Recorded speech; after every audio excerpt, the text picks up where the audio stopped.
Good day, world. Thanks for clicking the channel. Today is March 9th, 2020.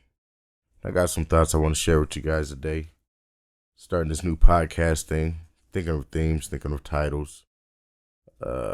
One I think I'm settled on is Informal War Zone, because here's where the collective of minds will gather as I share my information, and please feel free to comment and leave your ideas, thoughts, and suggestions as well as we embark on this journey of knowledge and furthering the education that we would like to have of the things surrounding us.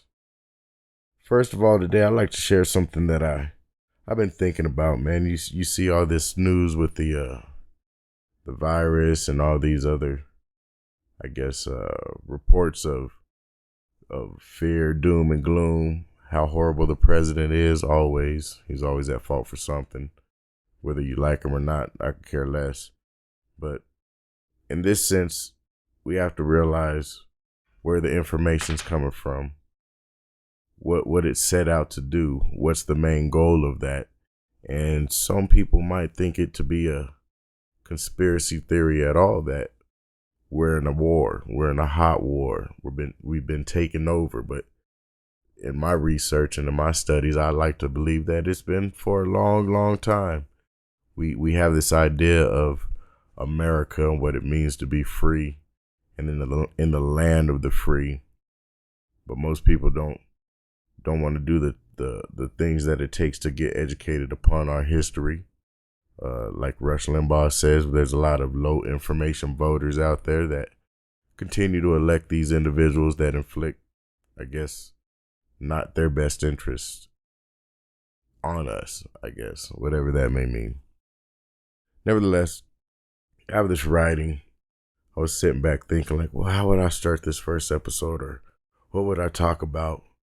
And I figured that I'll write something down. So I wrote something. If I was to give it a title, it would be called "The War is Hot." We're in a war. We've been at war. But the boring universal truth is, this war is not formal. This war is multifaceted, multifactorial. The enemies are both foreign and domestic. No names with faces, faces with no names. No matter the color, gender, religion, or non-religion, they share common bonds and objectives, which is really singular in nature. Death to America. If you call yourself an American, that's interpreted as death to you and your way of life, your ideas of liberty, and your pursuit of happiness. These combatants do not raise a single flag. Instead, they insist that flags don't exist, no borders in their midst, just collectives of groups that love death more than you love life. Wake up, they're at your door, and they ain't knocking. Here's your free test kit. Don't turn it in, then they come take you in. Turn it in, positive, they still take you in. The war is hot, and the hue is blue, like blood before oxygen. Wouldn't call it a red scare, more like tale of the bleeding dragon carrying a cracked crown. This is not the last war, George, although the American spirit has been here before, then a newborn, now full grown. Take that for what it's worth. Somewhat say, I felt that it was somewhat poetic as it came to me. I was like, well, what's the topic? I was like, nah, that's it, man. You know, if we want to say, well, who's the enemy? Well, what sucks is we have traitors amongst us. We would like to say that we're a constitutional republic, but when you look at these elected officials, they're like, oh, it's a democracy. People are threatening our democracy, our democratic process, when in reality it's them that's eroding the democratic process of electing officials and then becoming corrupt and violating their oath of office. You know, it's time to name names, hold these individuals and entities accountable for their violations of the oath of office, or the violations of, say, the law of the land. As some people would say, most people, would say it's the Constitution. Let's resurrect the Republic, But really, the Constitution is the contract between the people of America, we the people of America, and all instituted governments. But, a lot of these elected officials have, committed questionable acts, to say the least. Legally speaking, they would say that there's some codes, regulations, and laws that have been broken. But yet the system is broken. So we, the people of America, would never get a trial or even a decent investigation regarding such matters. So that's just an intro. Thanks for tuning in. New podcast that I like to, let's say, podcast format. Informal war zone, where we're just going to gather, get some information, bounce ideas off of one another. More so, I just say I present a lot of my research that I've had throughout the years. A lot of things that I connected the dots to say, hey man, there's a reason why I call this channel Informal Warfare. Because the enemies aren't necessarily in uniform, but yet they move in a uniform fashion.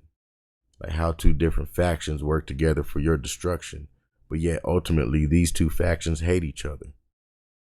Crazy principle. Or they say, the enemy of my enemy is my friend. That's crazy.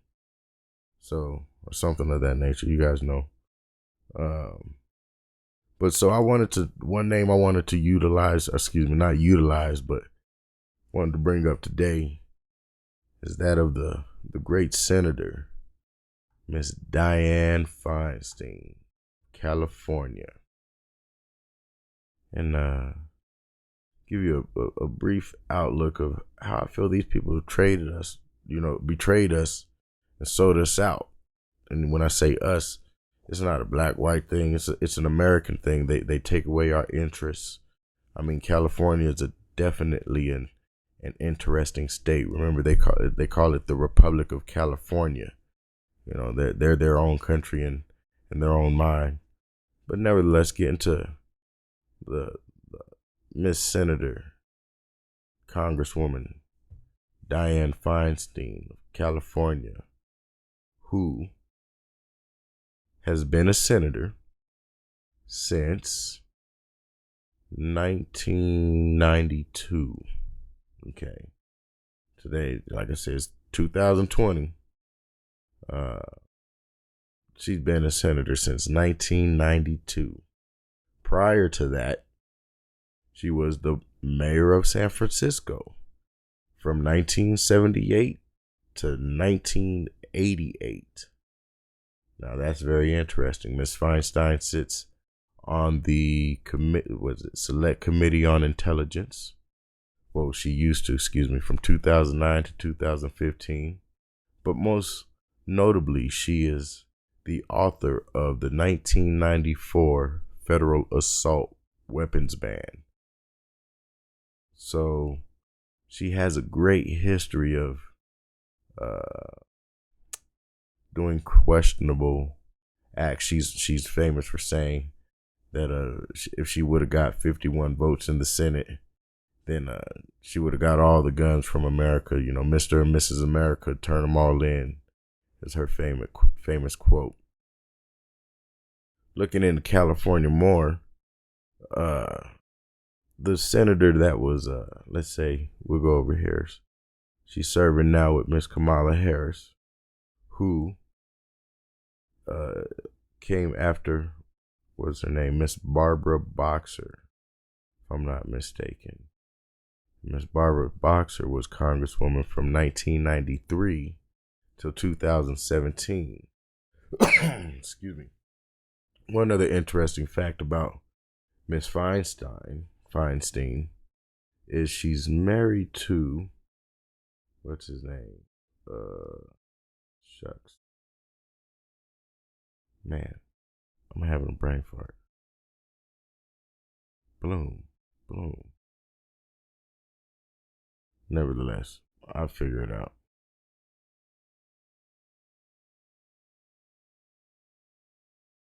Anyway, I just lost my point. Something I found interesting while reading this Wikipedia profile of Miss Feinstein was that she had a great rally and great speech. There it is. She's married to Richard C. Bloom. Thank you very much. Go just finalize that. Richard Bloom is an American investment banker and husband of United States Senator Dianne Feinstein.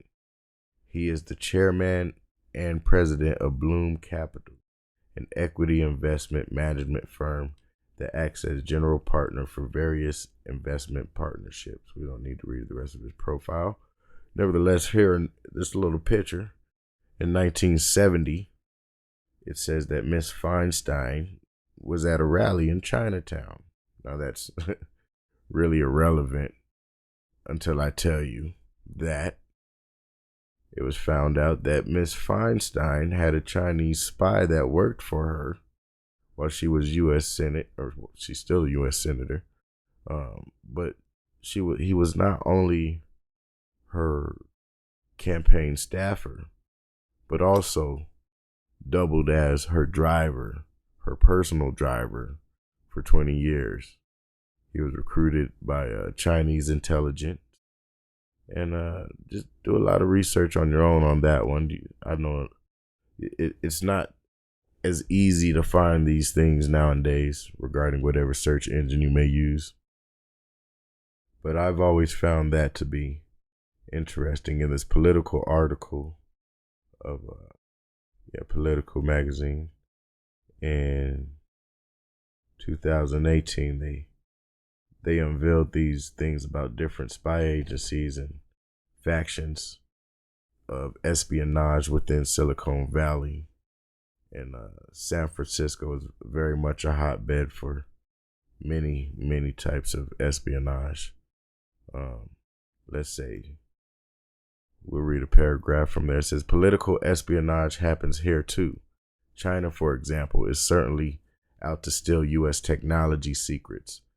Noted former intelligent officials, but is also heavily invested in traditional political intelligence gathering, influence, and perception management of operations in California. Former intelligence officials told me that Chinese intelligence once recruited a staff member at a California office of U.S. Senator Dianne Feinstein, and the source reported back to China about local politics. And it goes on to say, make it get more complicated, said multiple former U.S. intel officials. Many foreign intel collectors in the Bay Area are not spies in the traditional sense of the term. They aren't based out of embassies or consulates and may be associated with a state-owned business or research institute rather than an intelligence agency. Chinese officials, in particular, often cajole or outright threaten Chinese nationals. So, back to the point, is in this day and age, people forget that China says that we're in the Chinese century, and if you understand their Belt and Road initiative, where they're basically securing investments and building infrastructure all around the world, in particular Africa, where they have a road that goes, I believe, somewhat like from China to Africa or something like that. I gotta get my facts straight, but either way, but only the Chinese nationals are able to use that road, no matter whatever boundary it crosses. And I find that to be interesting.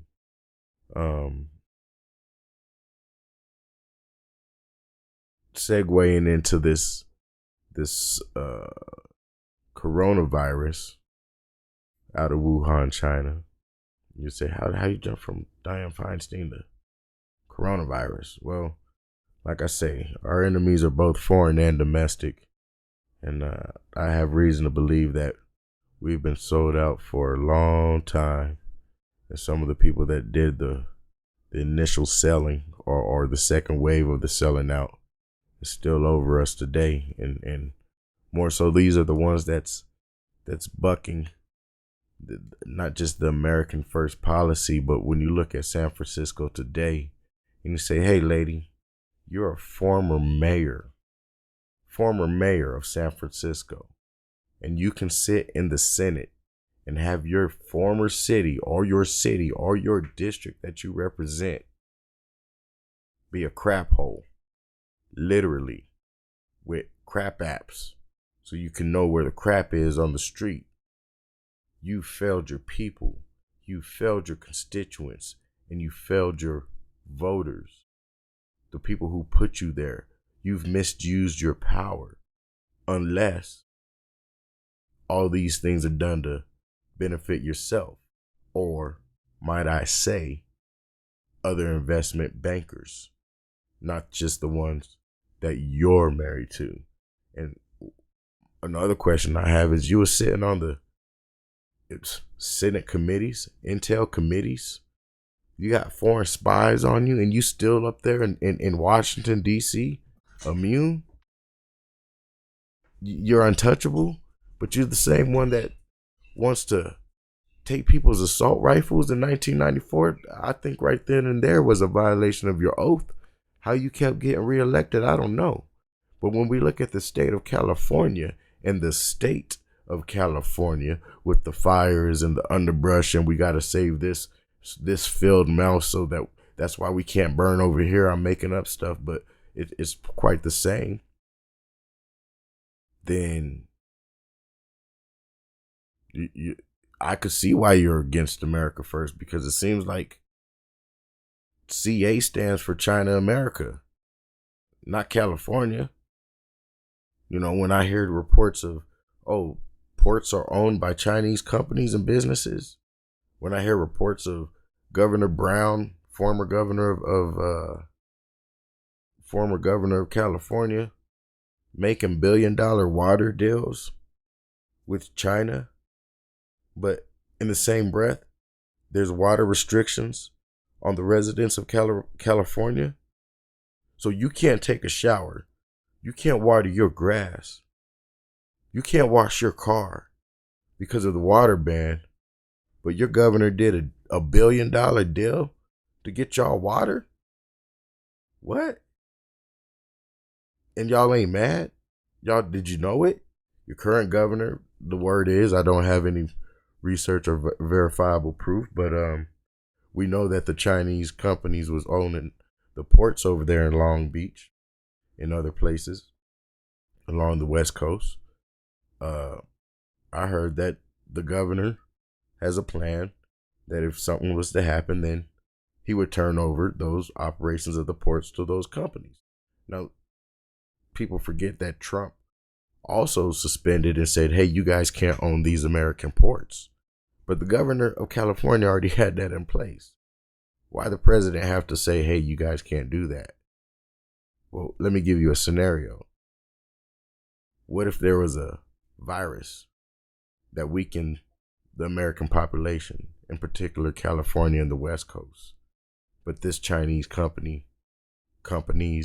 entities, / communist China, everything stayed on these ports, and these governors who the Chinese government has already scouted and knows who's China friendly, who's not within America, all of the governors.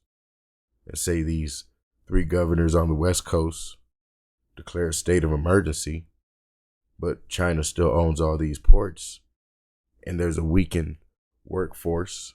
People are forced to be quarantined, stay at home, and then there's a land invasion, but really it's shipping containers of what we think would be supplies, but really it's the Chinese importing more workers for their port.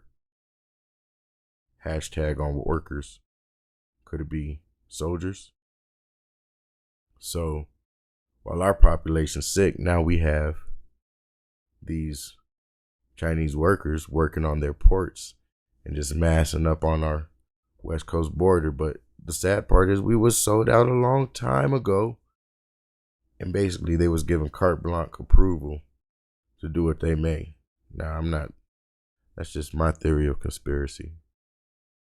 But when you look at California, Senator Barbara Boxer, senator from 1993 to 2017, very, very noteworthy and famous individual.